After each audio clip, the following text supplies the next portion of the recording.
सो आज के सेशन में हम सीखेंगे क्या, Weber and Rinne test. So Weber and Rinne test होता क्या है पहले वो समझेंगे, उसके बाद इन पे हम परफॉर्म करेंगे। चलेगा? Okay. So Weber and Rinne test is a hearing test but screening purpose से। मतलब मैंने Weber and Rinne test perform किया तो मैं बता नहीं सकता कि हियरिंग में क्या प्रॉब्लम है, कहाँ पे प्रॉब्लम है। हाँ, बट हियरिंग में प्रॉब्लम है या नहीं है वो बता सकता हूँ, बिकॉज हमारे ईयर में डिफरेंट पार्ट्स होते हैं। एक्सटर्नल ईयर, फिर मिडल आएगा, फिर इनर पार्ट आएगा। ठीक है, तो मल्टीपल लेयर्स में ईयर बटा हुआ है तो कहीं पे भी प्रॉब्लम हो सकता है, तो उसके लिए डिफरेंट टेस्ट होते हैं। बट अभी हम क्या देखेंगे, स्क्रीनिंग टेस्ट, जिससे हम स्क्रीनिंग कर पाए कि उनको प्रॉब्लम है या नहीं है। तो आपको लगता है कुछ प्रॉब्लम है? आपको लगता है तो देख लेते हैं आज स्क्रीनिंग में कुछ आता है या नहीं आता है। तो जब भी हम इन पे मैं अभी परफॉर्म करता हूं तो उससे पहले मुझे उनको प्रोसीजर एक्सप्लेन करना है। ठीक है, तो प्रोसीजर एक्सप्लेन करने में मैं उनको बता देता हूं कि ये ट्यूनिंग फोक है, मैं यहाँ पे वाइब्रेट करके आपके फ्रंट हेड पे यहाँ पे रखूंगा। ठीक है, आपको सीधा ही देखना होगा, और उसके बाद थोड़ी देर के बाद मैं कुछ क्वेश्चन पूछूंगा आपको, उसके आंसर देना है आपको। ठीक है, अभी यहाँ पे ट्यूनिंग फोक यूज हो रहा है। सो ट्यूनिंग फोक कौन सा यूज करेंगे, कैसे यूज करेंगे, तो 512 हर्ट्स। कितना? 512 हर्ट्स का, बिकॉज डिफरेंट फ्रीक्वेंसीज में अवेलेबल होता है, तो 512 हर्ट्स का यूज करेंगे। और उसको यहाँ से ये जो बीच में ब्लॉक दिया हुआ है वहां से होल्ड करना है। रीजन, अगर मैंने ऊपर से होल्ड किया तो ये ब्लेड वाइब्रेट नहीं करेगी, नीचे से होल्ड किया तो मुझे प्लेसमेंट में प्रॉब्लम होगा। ठीक है, सो मिडल पॉइंट में जहाँ पे ब्लॉक दिया हुआ है वहां से होल्ड करेंगे। एंड टेपिंग के लिए रबर पैड का यूज करना है, वो अच्छे से वाइब्रेशन देता है। जैसे कि ये सिंपली इतना ही मूवमेंट करना है आपको, बहुत जोर से मारने की जरूरत नहीं पड़ेगी। ठीक है, क्लियर है? तो अभी उन पे परफॉर्म करते हैं। पहले मैंने उनको जो बताया वो वेबर टेस्ट का है कि यहाँ पे रखेंगे, उसके बाद वाला टेस्ट का बाद में एक्सप्लेन करेंगे। तो अभी आपको सीधे देखना है, मैं टेप करके प्लेस करता हूँ। ठीक है, सो अभी टेप करके प्लेस में यहाँ पे भी कर सकता हूँ, बट यहाँ पे क्या प्रॉब्लम होगा, because of hair proper vibration नहीं पहुंचेगा, तो हम फ्रंटल हेड पे रखेंगे। So ready? आंखें बंद कर लीजिए ताकि आपका कंप्लीट फोकस रहे।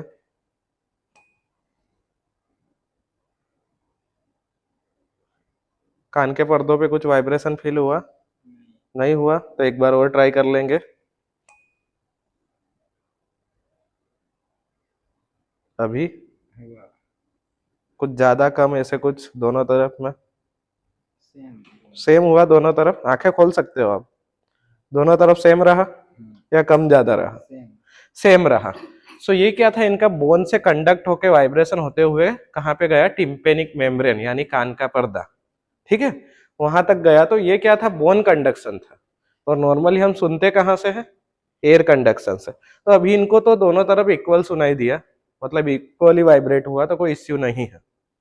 बट अभी मान लो ये हमें बताते कि मुझे राइट साइड में ज्यादा सुनाई दिया, लेफ्ट साइड में कम सुनाई दिया, तो क्या होता, वो प्रॉब्लम होता। कौन सी साइड ज्यादा सुनाई दिया, उधर या कम सुनाई दिया उधर? नहीं, ज्यादा सुनाई दिया उधर, क्योंकि ये बोन से होते हुए आया था। हम कहां से सुनते हैं, एयर से, तो ये बोन से था, तो जिधर ज्यादा सुनाई देता है उधर प्रॉब्लम होने के चांसेस रहते हैं। बट अभी इनको फर्स्ट स्टेज ये पार कर चुके हैं, अभी तक कुछ प्रॉब्लम डिटेक्ट नहीं हुआ है। अभी हम परफॉर्म करेंगे रीने टेस्ट। क्या परफॉर्म करेंगे? रीने टेस्ट। रीने टेस्ट में अभी उनको एक्सप्लेन कर देते हैं क्या करना है। तो अभी मैं वाइब्रेट करूंगा, और आपके यहाँ पीछे कान के पीछे हड्डी होती है जिसे हम मेस्टोइड बोन बोलते हैं, वहां पे मैं कुछ इस तरीके से प्लेसमेंट करूंगा, तो आपको साउंड सुनाई देना स्टार्ट होगा। वो जैसे ही बंद होता है आपको तुरंत मुझे बताना है। आप बताओगे, फिर मैं कान के आगे के हिस्से में रखूंगा, और फिर आपसे पूछूंगा कि सुनाई दिया था या नहीं दिया था। ठीक है, सो स्टार्ट करते हैं सिंपली।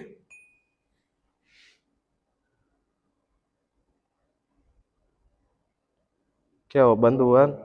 हाँ, तो तुरंत बताना है। ठीक है, वापस से करते हैं।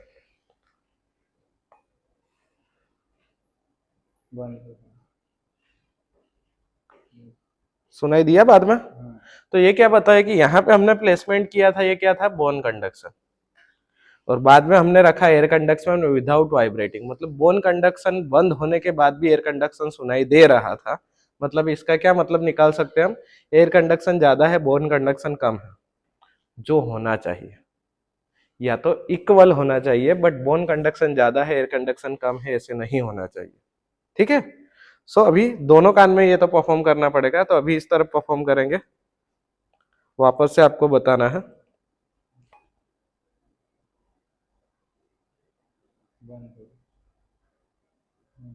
सुनाई दिया? तो मतलब यहाँ पे भी, तो अभी इनको कोई हियरिंग प्रॉब्लम स्क्रीनिंग में हमें नहीं लग रहा है, बट मानते हैं कि अभी इनको ऐसे होता है कि यहाँ पे सुनाई देने बंद होने के बाद हमने ऐसे किया और ये बोलते कि नहीं सुनाई दिया, तो आपके लिए क्वेश्चन मार्क रहता कि ये इक्वल था या बोन कंडक्शन ज्यादा था।